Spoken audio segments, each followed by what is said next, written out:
வணக்கம். நம்ம வாழ்க்கையில ரெண்டு விதமா வாழலாம். ஒன்னு, வாழ்க்கை போற போக்குல நம்மளும் அது கூடவே போறது. இல்லனா நம்ம வாழ்க்கைய நாமளே ஒரு இயக்குனரா இருந்து வழி நடத்துறது. சரி, பார்வையாளரா இருக்கிறத விட்டுட்டு நம்ம வாழ்க்கையோட இயக்குனரா எப்படி மாறுறது? அத பத்தி தான் இங்க பார்க்க போறோம். வாங்க, நம்ம வாழ்க்கைய நாமளே வடிவமைக்க ஆரம்பிக்கலாம்.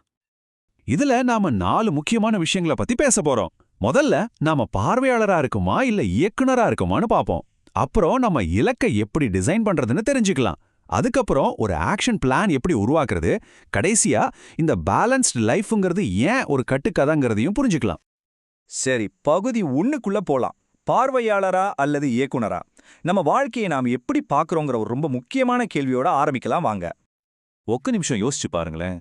உங்க வாழ்க்கையோட கதையை நீங்க எழுதிட்டு இருக்கீங்களா, இல்ல சும்மா நடக்கிறதுக்கெல்லாம் எதிர்வினையாற்றிட்டு இருக்கீங்களா? பல சமயம் நம்மளுக்கே தோணும் இல்லையா, அட எப்படி நான் இங்க வந்து நிக்கிறேன்னு.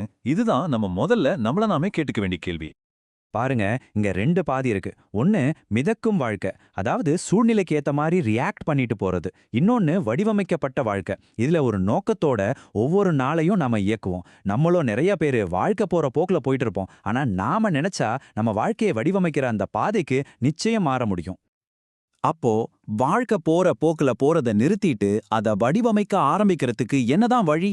தீர்வு ரொம்ப சிம்பிள். ஒரு வாழ்க்கை திட்டம். யோசிச்சு பாருங்க, ஒரு வீடு கட்டணும்னா கூட ஒரு ப்ளூ பிரிண்ட் போடுறோம் இல்லையா? அதே மாதிரி தாங்க ஒரு சூப்பரான வாழ்க்கைக்கும் ஒரு திட்டம் ரொம்ப அவசியம். ஓகே, ஒரு பிளான் வேணும்னு முடிவு பண்ணிட்டோம். இப்போ அந்த பிளானை உருவாக்க ஆரம்பிக்கலாம். இதுல முதப்படி என்னன்னா, சிறந்த வாழ்க்கைனா உங்களுக்கு என்ன அர்த்தம்னு நீங்க தான் முடிவு பண்ணணும். நம்ம இலக்கு என்னன்னே தெரியாம ஒரு பயணத்தை ஆரம்பிக்க முடியாது இல்லையா? இது கொஞ்சம் ஆழமான கேள்விதான். யோசிச்சு பாருங்க, உங்க வாழ்க்கையோட இறுதியில மத்தவங்க உங்களை பத்தி என்ன பேசணும்னு ஆசைப்படுறீங்க. நீங்க விட்டுட்டு போற மரபுரிமை என்னவா இருக்கணும்? இதுக்கு நீங்க கண்டுபிடிக்கிற பதில் தான் உங்களுக்கு உண்மையிலே எது முக்கியம்னு உங்களுக்கு காட்டும். அடுத்ததா, உங்களுக்கு உண்மையிலே எது முக்கியம்னு கண்டுபிடிங்க. எது உங்களுக்கு சந்தோஷத்தை கொடுக்குது? உங்க மனசுக்கு நெருக்கமான விஷயங்கள் என்னென்ன? எது நடந்தா ஆமா நான் ஒரு நிறைவான வாழ்க்கையை வாழ்ந்துட்டேன்னு நீங்க ஃபீல் பண்ணுவீங்க?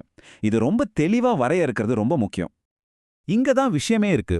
உங்க பெரிய கனவுகளை நீங்க ஒவ்வொரு நாளும் செய்யற சின்ன சின்ன செயல்களோட கனெக்ட் பண்ணணும். நீங்க ஆசைப்படுற ஆளா மாற இன்னைக்கு நீங்க என்ன செய்ய போறீங்க?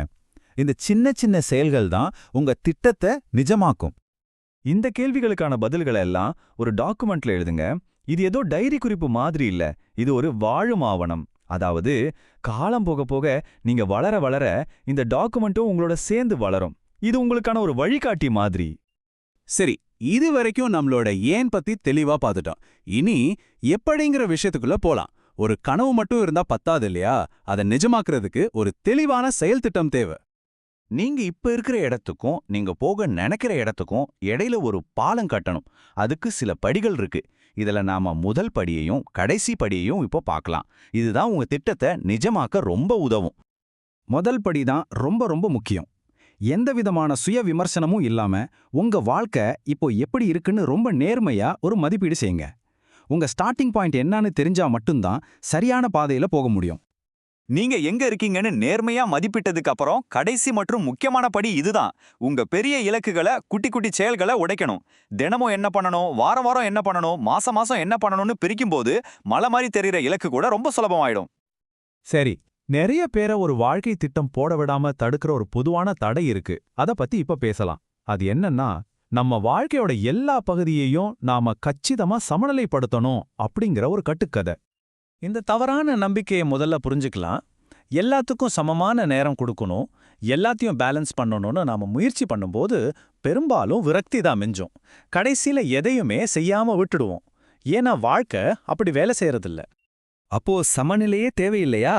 இல்ல, அதுக்கு பதிலா நமக்கு தேவைப்படுறது பருவகால கவனம். அப்படின்னா என்ன? வாழ்க்கையோட ஒவ்வொரு காலகட்டத்திலையும் சில விஷயங்களுக்கு அதிகமாகவும் சில விஷயங்களுக்கு குறைவாகவும் முக்கியத்துவம் கொடுக்கறது. இதுதான் யதார்த்தமான ஒரு அணுகுமுறை. இந்த வரைபடத்தை பாருங்களேன், இது தெளிவா புரியும். பாருங்க, நம்மளோட கவனம் எல்லாத்துலயும் சமமா இருக்க வேண்டிய அவசியமே இல்ல.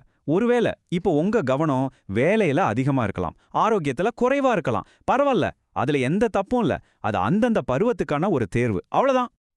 அப்போ நம்ம சக்தியை எங்க செலுத்தணும்? உங்ககிட்ட இருக்கிற சக்தியை எல்லா இடத்துலயும் சமமா சிதறடிக்காம உங்க வாழ்க்கையோட எந்த பகுதிக்கு இப்போ அது ரொம்ப தேவையோ அங்க உங்க கவனத்தை செலுத்துங்க. நல்லா போயிட்டு இருக்கிற விஷயங்களை சும்மா மெயின்டைன் பண்ணா போதும். கடைசியா இந்த முழு பேச்சோட மையக் கருத்தை திரும்பவும் சொல்றேன்.